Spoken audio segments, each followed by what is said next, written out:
Morning everyone, welcome back to my channel. It's a little bit before sunrise on this spring morning, and I've decided to come to the Cerne Valley today in Dorset to have a bit of an explore.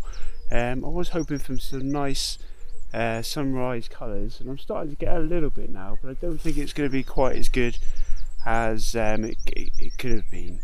And also I'm above what is Minterne house, so I'm looking to get a shot of that in a minute, or as part of this kind of walk this morning. So yeah, I'll set up a shot and we'll see what we can get this morning.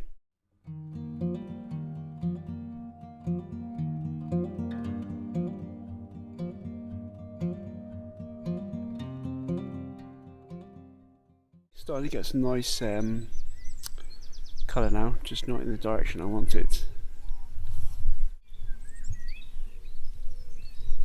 I've got a nice view of the house actually at the moment, just framed by some of these trees, but it's just hard to try and make it so that none of the trees or the branches kind of intersect with the house. But I'll give it a go and I'll put up the best shot that I can achieve here.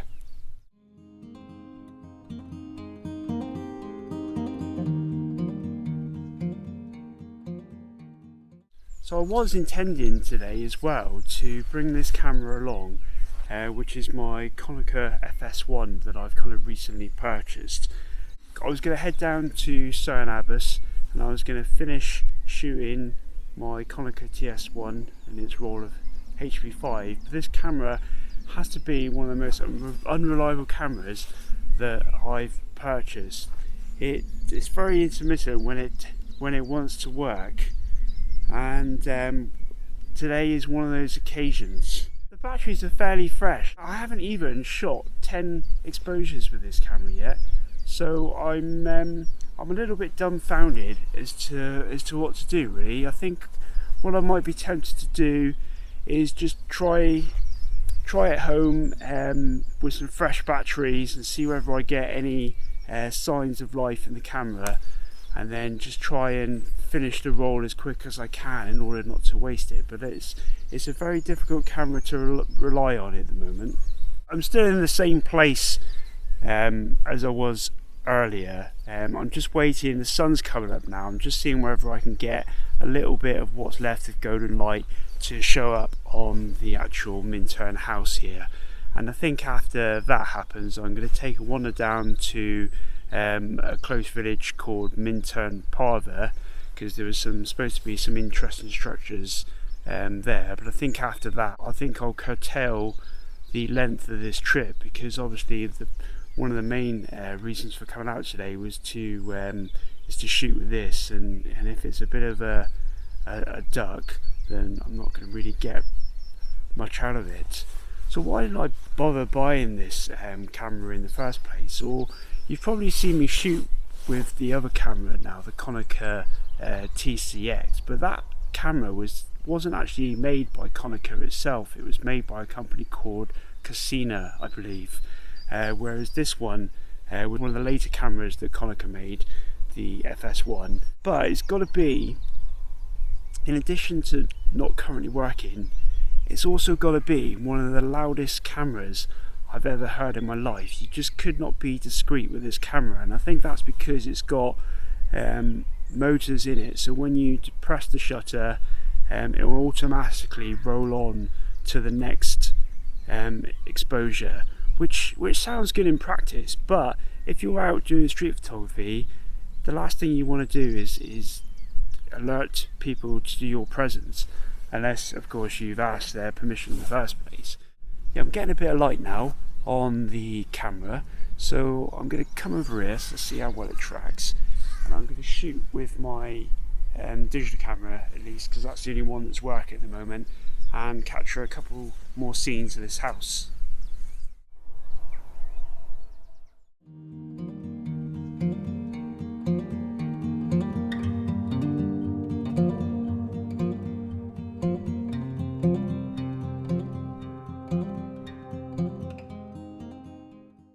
Yeah, so that trip didn't exactly go to plan, and I'll pick up the video again in a couple minutes. But I thought at this point it's probably worthwhile just saying that when I did eventually get the film developed, obviously there were some photos that I took before the video that you've just seen. So what I was going to just do now is just put them up on the screen now, and you can see that up until this point I was getting some reasonable results with this camera.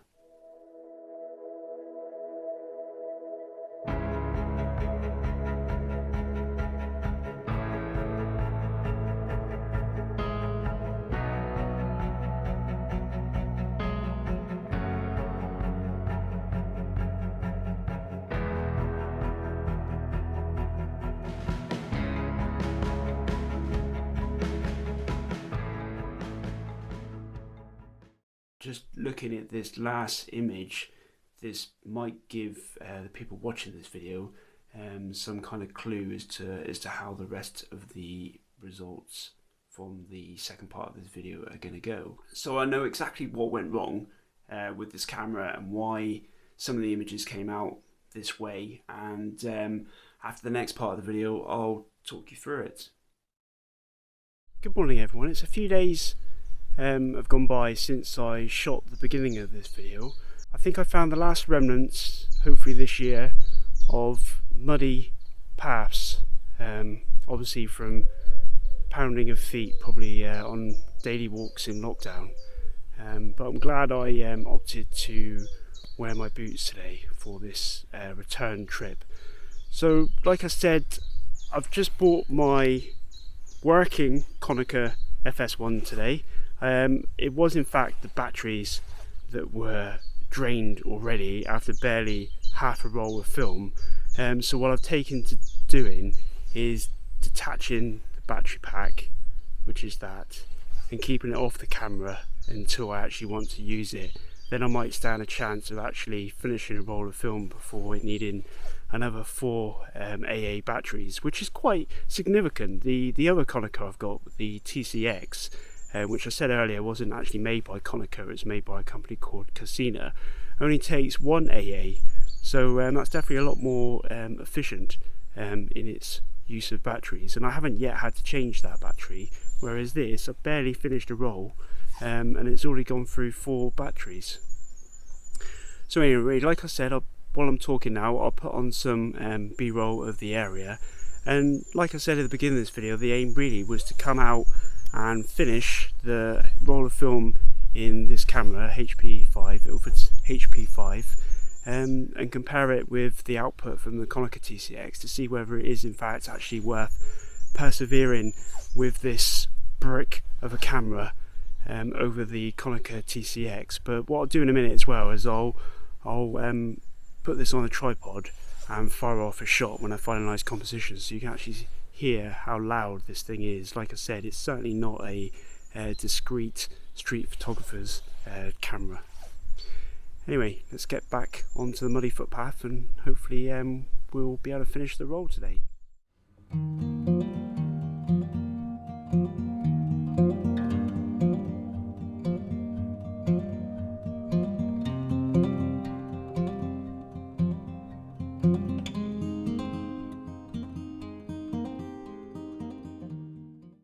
The only other camera I've brought with me today is my infrared camera, because I'm still trying to finesse using that camera. Yeah, I've managed to adjust the brightness of the screen so it's a lot easier to use now out in kind of sunlight, and I found a great composition here with this kind of muddy path and this kind of great tree just behind me. So I'll put that up now and see what you think, see whether you think I'm getting the hang of infrared.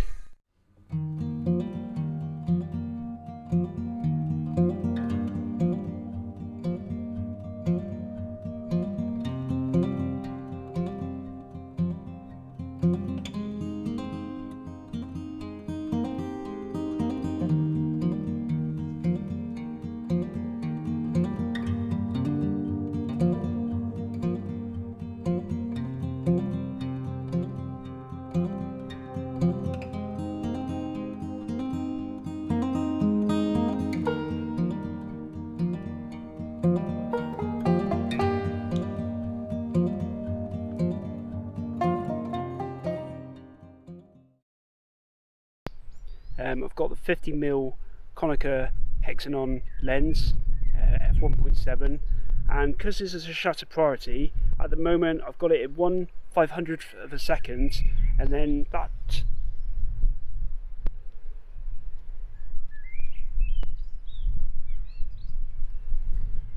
again, the camera seems to be playing up. It's the story of my life with this thing. It was working fine earlier, but it just doesn't seem to want to turn on again now. Yeah, so that's the battery pack of the camera detached. Like I said, it's quite battery heavy. It takes 4, and I can't even get through a roll of film at the moment with 4 batteries. If the batteries are really drained, again, that's 8 batteries I've used up so far for this one roll of film. So let's try and clip it back in place.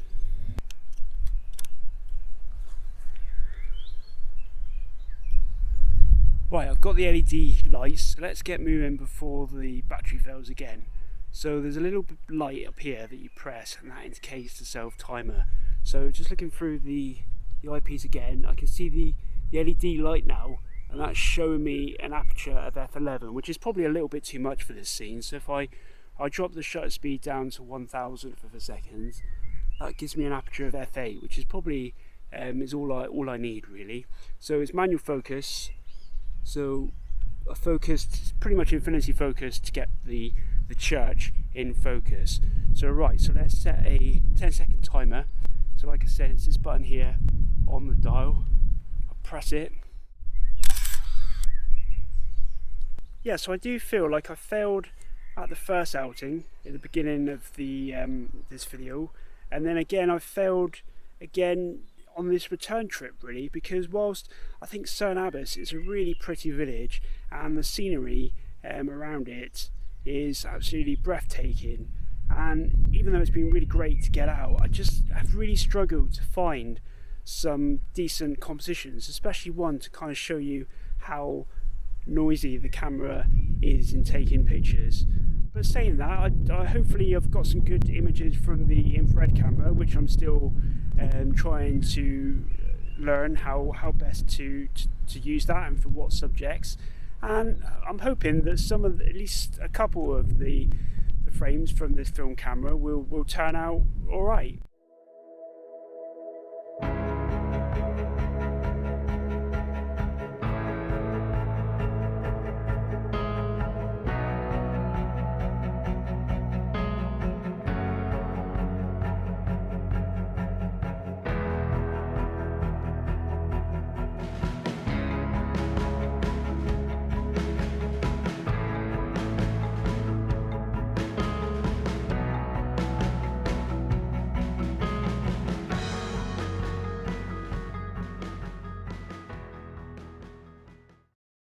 So I'm back in the office now. I did manage to finish the film on that trip, and I have processed the images. One slight difference that I've done this time is in the lab box. I think in one of my most popular videos where I developed some film in the lab box for the first time, someone mentioned that 10 minutes seemed quite excessive, and for the constant agitation that you need in the lab box to rinse the film at the end, which requires 10 minutes of rinsing with multiple kind of changes of water, which obviously uses quite a lot of water and is quite time consuming. So I did a little bit of research around to see whether there was any other methods for rinsing, washing film at the end of the kind of development phase. And I found a lot of people referring to something called the Ilford wash method. So I did a little bit of research, and what the Ilford wash method is generally for Patterson tanks where you can kind of invert the tank, but they basically recommend that to save water and time is by basically filling the tank with water, inverting it 5 times, empty it out, fill it back up again, do the same but this time 10 inversions, empty the water out, put some more water in, and then finally just do 20 inversions, and then it's ready to go.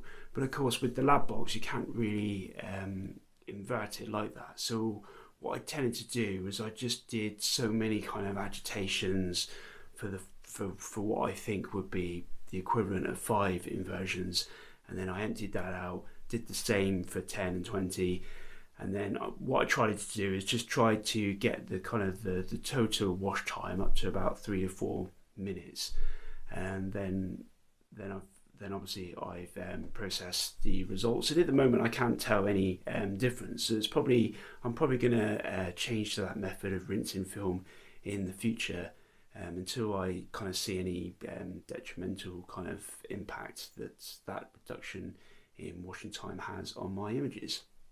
So anyway, back to the elephant in the room, which was of course the Konica FS-1 on this trip. And even though between those two parts I did use some special stuff to hang on a minute.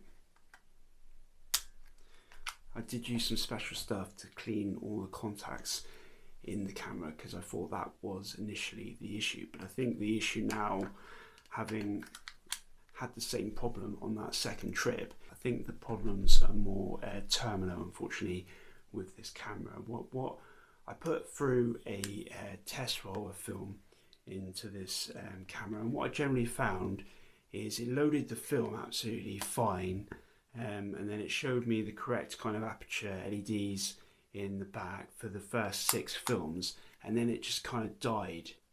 And then of course at that point, once it dies, if it doesn't wind the film on, that's when you get those kind of multiple exposures that you saw on the last bit of the clip. And they're probably some of my favourite images taken with this camera, because I just couldn't replicate, I don't think, the quality that I managed to achieve with those kind of accidental multiple exposures. This camera is fully electronic, so when you take an exposure, it winds on. There's no way to mechanically wind the film on. So obviously, if the camera dies before it winds on, then it's obviously the next exposure is going to go over the existing exposure, and that's exactly what happened.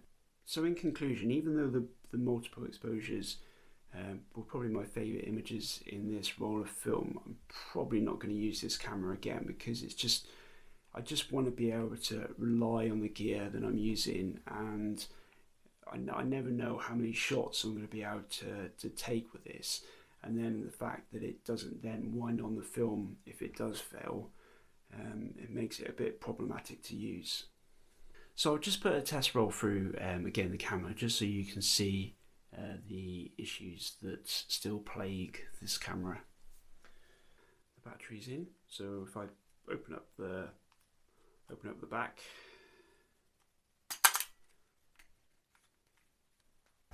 put my trusty test roll, and then you close the lid down on it, and like so. You should hear a bit of a noise. There you go, the camera winds the film on to 0, so it gives you hope that actually it's going to work. So let's just put a lens on there, even though there's not much point, but like it says, about focused. So turn the camera on. I'll fire off now some photos in quick succession, and let's see how long this camera lasts.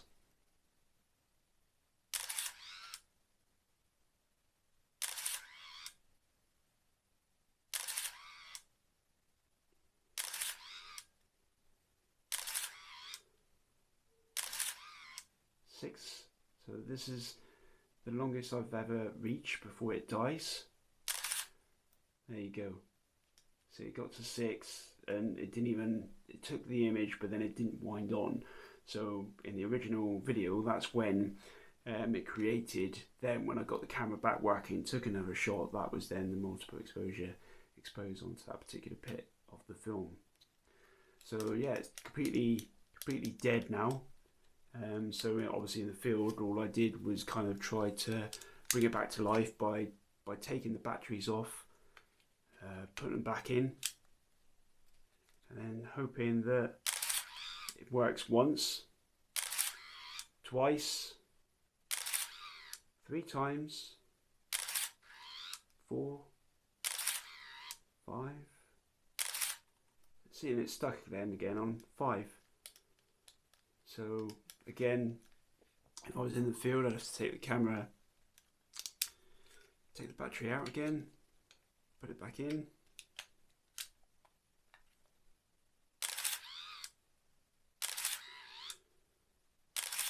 So it's obviously you can probably take, like I said, as long as you knew that you were going to get multiple exposures every fifth or sixth shot, you possibly could live with it. And it might, to be honest, it might be worth having just for that feature, you know, if you know. But then the problem is you've got to wait for the camera to fail into that condition before you can then plan your multiple exposure. So it's not the, I'm sure there's easier ways of doing that just by doing them straight off the bat.